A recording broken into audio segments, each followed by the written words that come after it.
Number one, if you are looking to make a change, first of all, really decide and be clear that is exactly the position you want. And I'm not talking about a position or a job. I'm talking about building a career where you can see yourself for a long time, whether with one company or multiple companies. Second thing is educate yourself, study. There's no shortage of things to study. There are courses, there are blogs, there are books, and most of them cost very little money. And in your part-time, educate yourself. So the benefits of doing both of this is when you go into that interview situation, you can share the knowledge and people will be impressed for someone who has not worked in that job. They can actually see you working well. Welcome to Jane Jackson Careers, a podcast that takes your career to the next level. Here's your host, Jane Jackson, author of Amazon Careers bestseller, Navigating Career Crossroads.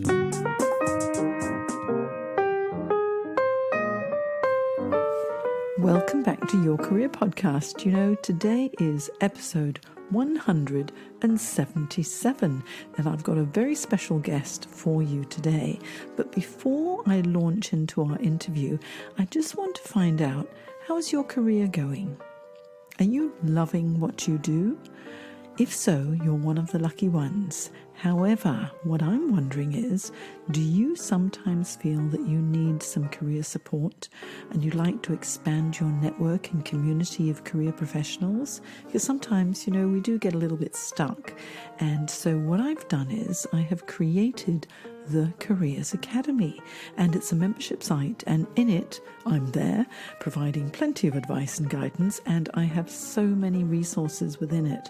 So if you'd like to check it out, go to thecareersacademy.online and find out all the amazing things that I've created for you.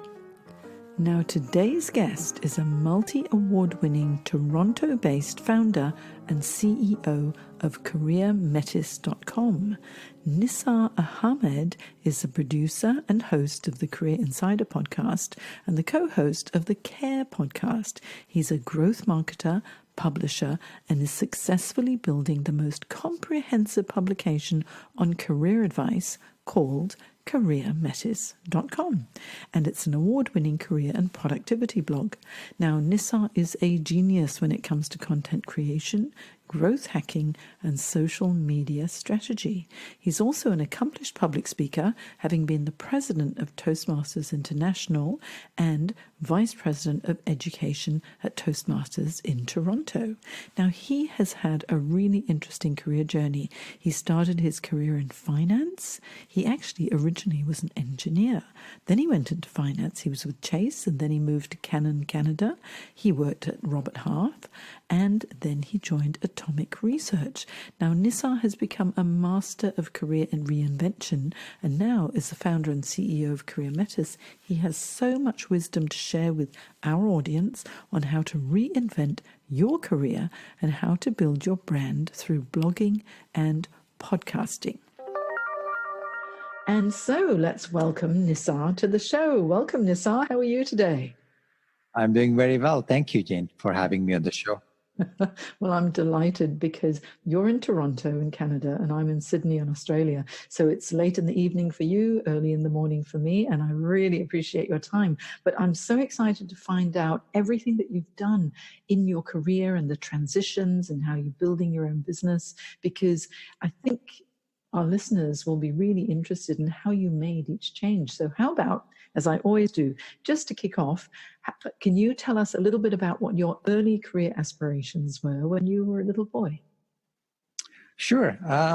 I would say when I was really young, if you know a little bit of, like, if you know a lot about the culture I grew up in, South Asian culture, your career is sort of pushed onto you by your parents. So they expect you to be a doctor or an engineer. So ever since I was a kid, they've said, you're going to be a doctor. So I thought about it. At that time, I accepted it. Then I realized that by the time I got to an age of 18, the more I thought about it, the more I realized that that's not what I wanted to do. I would not see myself enjoying. Then I read a book. It's actually a novel. And there was this character, and he actually owned a business. And that's the first time I came across the whole concept of being an entrepreneur. And that really had a big effect on me. That's when I decided, okay, I think I was around 18. I decided that's what I want to do. I don't know what type of entrepreneur, but eventually that's what I wanted to do. And that has shaped, that decision, that book has shaped a lot of the things that I've done in my career to the point where I am today. So it was sort of accidental. It was not something that I was reading a novel, actually. It was actually a fiction. And the character had such an impact on me. I decided, okay, this is what I want to be. I'm not going to become a doctor like what everyone else is expecting me to do. This is what I want to do. So that is a long, short answer. And then in the last 10, 14 years, I've had a lot of different changes in companies and industries and careers to get to where I am today. Well, it's so interesting how the influence of our parents and our family members can be on us, because I've had some clients who have parents who've wanted a doctor, a lawyer, a financier, and you tend to think, oh, well, when I'm little, all you know about are the main professions, or maybe a fireman or a policeman or a teacher or a nurse, and those are the main ones. But there are so many more career paths that you can go into. And then having that little spark when you were young, Nissar, of perhaps entrepreneurship, I wonder what that could be. Now, that's really interesting. And I know we'll get to the entrepreneurial bit a little bit later, because you've had an interesting career journey. Tell us what happened. How did you start your career? What were you doing? And how did that progress? I decided when I was 18, I did not want to be a doctor. So the second choice I had was to become an engineer. And I did go to a school, one of the top schools in India, became an engineer. When I arrived in Canada, worked for 6 months. Then I read this book. I think this was the second or third nonfiction book I read. I was at a bookstore. At that time, I was reading a lot of fiction. I was into a few authors, but I saw this book and the title really intrigued me. How to Sell Anything by Joe Girard. And Joe Girard has been in the Guinness Book of World Records for selling, I think, 1,400 cars when he worked for a GM dealership, I believe. And that book really caught me. And I said, wow, I didn't know this was a career. I didn't know you can actually make a living selling. So that at that point, I decided, okay, you know what? Maybe this is a path I want to pursue. And I really took it upon myself. Even the first 6 months when I was working in engineering, I was reading sales books every day. I was on my bus. I was reading books from the library. And that's what I wanted to be at that time. I said, okay, if my end goal is to become an entrepreneur, one of the first skills I can work on is to be good at selling. So I started pursuing a career in sales. And I think I started when I was 21, 22, and worked for the last 10 plus years in sales. So it's been a very interesting journey there. It was really fruitful, helped shape a lot of my character. And I'm really glad that once again, it was something, now that I'm talking to you, I'm realizing there's a big trend I'm seeing is books. I bump into a book accidentally, then that shapes my careers. One of the best things we can do for our careers and general knowledge, of course, is reading. And it sounds like you really are influenced by a lot of the writers and the interesting stories that you've read, not self-help books, but actual novels. One of the most wonderful things about reading a book is that you can get so absorbed into the character that you think, oh, this feels really good. And so now with this How to Sell Anything book that you read, you had a solid career in sales, starting with Chase in financial services, yes? How did you find that? So initially it was a big struggle. It took me an year or maybe a year and a half to actually find that role at Chase, because people did not want to hire someone who was new to the country, had no experience in sales. At that time, my accent was a little bit thicker, and who has an engineering background, because everybody thought I was a flight risk. And now, after all these years, and now me also having experience hiring people, I realized I could totally relate to that, because they thought I was just going to get one job and leave as soon as I found an engineering job. So I had to really work hard and convince them this is what I want to work in. This is why I want to work in sales. It's not a job, it's a career. So it took me about a lot of trial and error then I finally found Chase. I remember that was in 2006. And lucky for me, someone went on a paternity leave for 6 months. So they said, listen, I don't think you're ready for a full-time. Do you want to come on as a 6-month contract? And I went, and because I had to prove myself. I really worked hard. And before the 6 months was up, I was given a full time, and it was one of the longest roles I've had. I've had a series of jobs since then, and I don't regret anyone. All of them were great experiences, and that's how I really got a solid footing into sales. And being there for, I think, 4.5, 5 years really helped me. Yeah. I mean, it's an interesting topic that you brought up, is when you're interviewing and people say, well, hey, you have an engineering degree, but you want to get into sales, and it would have been in financial services. It's just so different, isn't it? And so you would have really had to convince them that you were the right person for them. And as luck would have it, there was this paternity leave role. But what would you say? What advice would you give people who want to make a change into an industry that doesn't seem like an obvious choice? Yeah, great question. So I have done that twice in my career. First was engineering to sales, then sales to marketing. It's not a move a lot of people make. I think one thing is, before you look for it, you have to be sure that that is what you want to do. When I got into sales in my early 20s, I really wanted to get into sales. I read so many books, and I thought, this is where I can actually learn. I think it's going to be a struggle. But I can learn. I can see myself doing it. Same thing happened again in my early to mid 30s, where I decided to switch to marketing. And same thing, I had to really sink my teeth into it, read a lot, really understand. So when I went to a situation where I was applying or trying to get that job, I could speak as if I knew the industry for many years. So that really helped. So to summarize what I just said is, number one, if you are looking to make a change, first of all, really decide and be clear that is exactly the position you want. And I'm not talking about a position or a job. I'm talking about building a career where you can see yourself for a long time, whether with one company or multiple companies. Second thing is, educate yourself, study. There's no shortage of things to study. There are courses, there are blogs, there are books, and most of them cost very little money. And in your part-time, educate yourself. So the benefits of doing both of this is, when you go into that interview situation, you can share the knowledge, and people will be impressed for someone who has not worked in that job, that you can actually, they can actually see you working well. I think that's really valuable advice, because with the changes from engineering to sales and then marketing, the big jump was from engineering into sales in a non-engineering environment. But I think the key takeaway here is to do your research, to know what really makes you tick, what you really want to do, and take the time to understand it.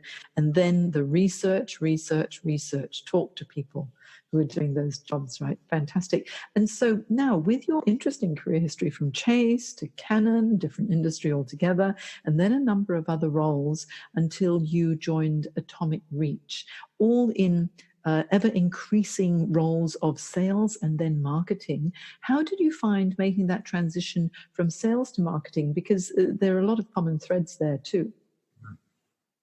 I actually happened to be at the right place at the right time, but at the same time, I was also building my domain expertise in marketing. I think a few years ago, I was fortunate to meet a group of friends who I'm very close right now. They're all doing something in marketing, and I was in sales. I was in old school selling, and I got curious about what they were doing, and everybody started doing something different. And I said to myself, I could see myself doing something like this, content marketing or blogging. So 2015, I started a blog, and I said, okay, I don't think I can learn this by reading a book. I think, yes, I can, but I want to learn by doing. So I started writing, blogging, marketing. And by the time I think mid 2018 came around, I was having a discussion with my boss, my CEO, and said, listen, I think the company, I know I'm in sales right now, but I think the company really needs a demand generation or a growth marketing role. And here's how I can help, because I've helped in these areas in the past. I've experience in these areas. And it's always good to have someone with the sales background, because I have the understanding from a customer perspective. So I happen to be at the right place, right company. And I was fortunate enough to have a a boss who listened and gave me the chance. So that's how I was able to do it. But I did lay three years of groundwork to show that I was not just asking, that I did have a knowledge or a domain expertise in that area. And what you had done was you set up CareerMetis, didn't you? Which is an amazing blog all about careers, and there's so much fascinating support that people can get in your blog at CareerMetis as well. So certainly you were walking the walk and talking the talk, weren't you? So you had plenty to back yourself up, because your website ranks very well globally. And so obviously you get lots and lots of traffic as well. So that's all through your marketing.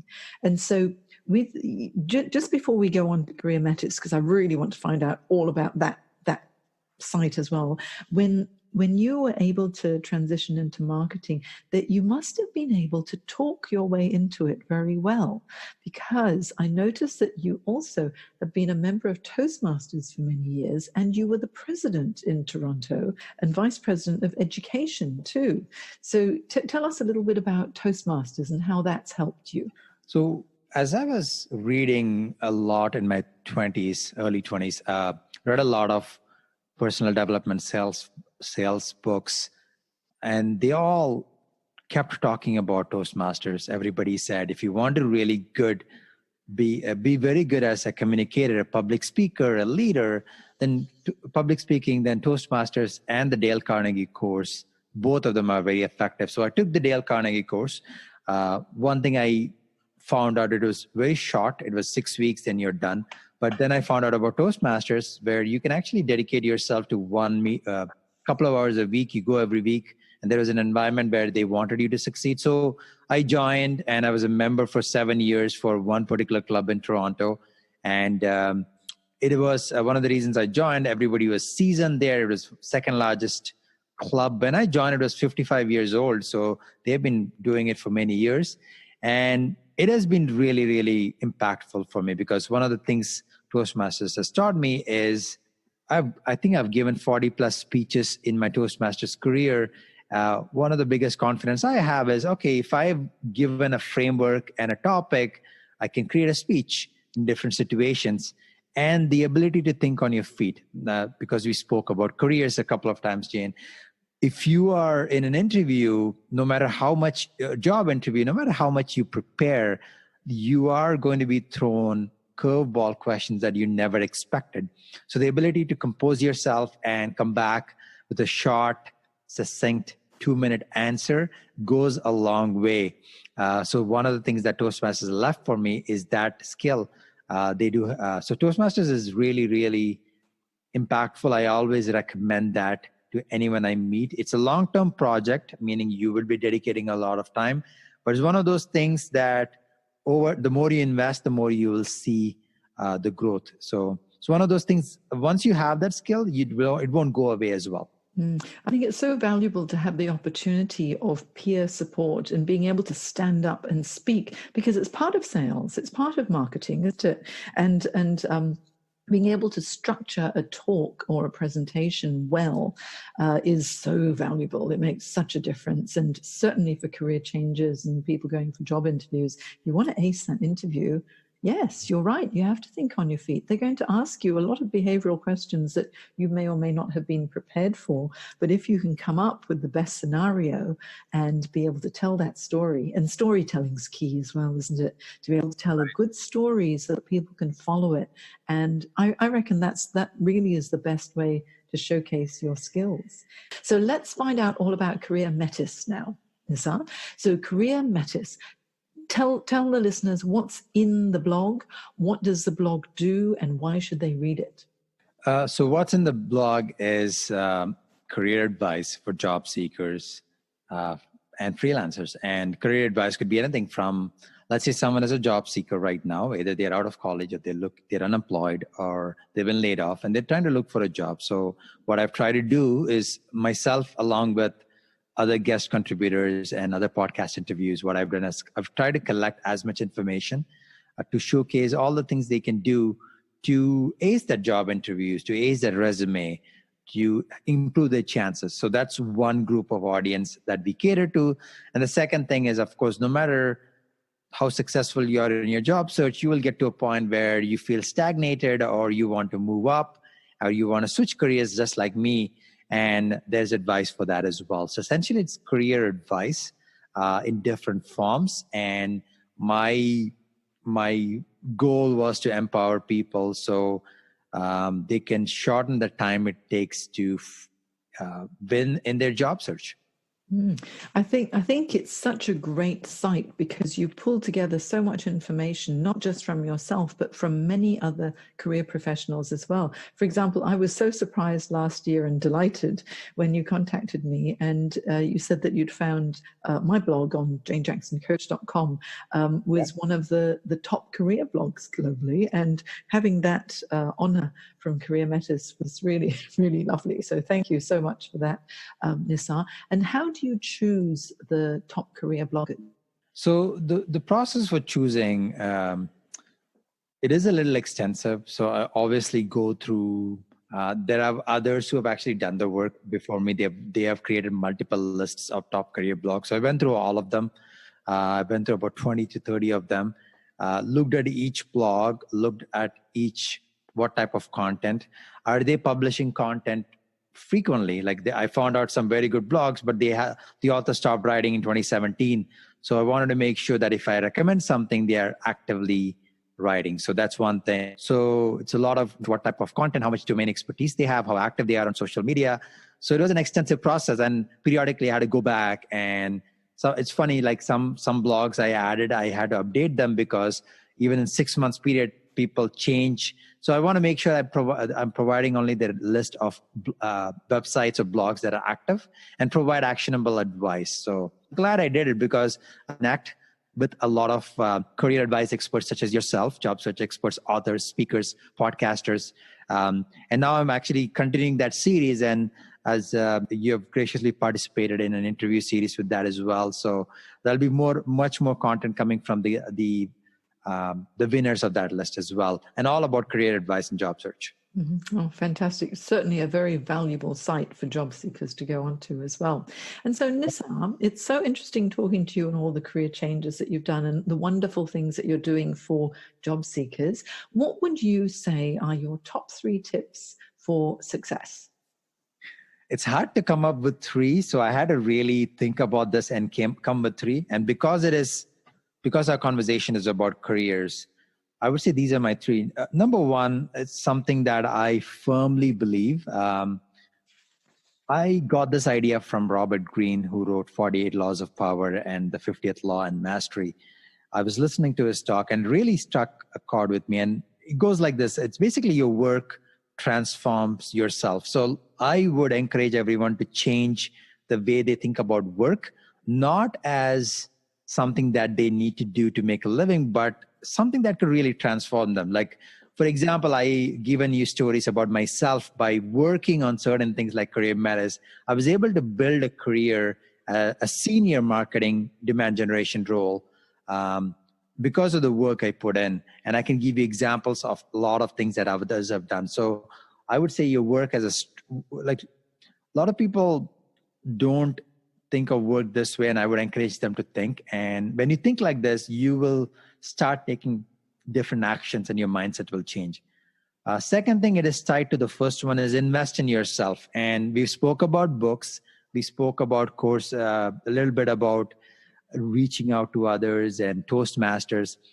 I think I'm a firm believer the best investment you will ever make is not in cryptocurrency or any other Facebook ads you see that promises a quick buck, but the best solid investment that is guaranteed to provide a great return is yourself. And that could be books, that could be courses, and that could be blogs, that could be podcasts. And anybody who has done this consistently, they would agree with me.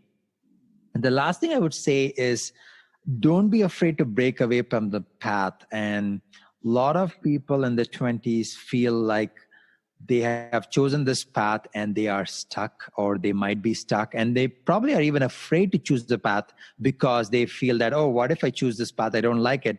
And to them, I say, it's okay, because I I run a podcast and I've interviewed over 100 guests. And there are two things in common. One is they all are extremely passionate and love what they do. And this is something everybody has heard about. But the second thing I found out is everybody has a non-linear career path. Nobody, very rarely, except maybe one, said to me that, oh, I knew this is what I wanted to do as a kid. Everyone started something else, went to school for something else, and did multiple careers. And today what they're doing is something they really enjoy. So I would encourage everyone to think like that, myself included. Like I've had a very nonlinear career path, and I have enjoyed the journey. And 5 years, 10 years from now, that could change, but that's okay, because I'm enjoying the process and I will also enjoy the destination. So these are the three things. Valuable advice. And actually, you're so right. Careers are not linear. We always, in the past, we think of the career ladder just moving upwards. But no, we can go sideways and laterally. We might go down and across and then up. And it's the journey is what's so interesting. And I think that's what makes us who we are, going through the challenges and the changes and maybe the concerns and anxieties, and then going, this is who I was born to be. And it's quite magic when you find out who you really are. Now, Nissar, where can people find you if they want to reach out to you? I'm active on LinkedIn, so anyone can reach out to me. My name is Nissar Ahamed. If you search, you'll find me. CareerMetis, thanks for mentioning Jane multiple times. So CareerMetis.com you can come there. My email address is there. I always respond to emails, look at the comments all the time. So yeah, those are the best ways, because both this LinkedIn and CareerMetis, I'm on it all the time. Yeah, and we love LinkedIn. I think LinkedIn is the best place to build your brand and manage your career. And also what I'll do is in my show notes on janejacksoncoach.com/podcast, you will be able to find all of Nissar's links as well if you want to follow him. And also you have a Twitter handle, which is CareerMetis, and I'll have that also linked in my show notes. So thank you so much for your time today, Nissar. It really is a pleasure to see you face to face finally, after being connected for quite a few months now, and being inspired by your website too. And thank you for your time today. It'll be getting late in Toronto now, so I hope you have a lovely evening. Thank you, Jane. It was a pleasure doing this interview.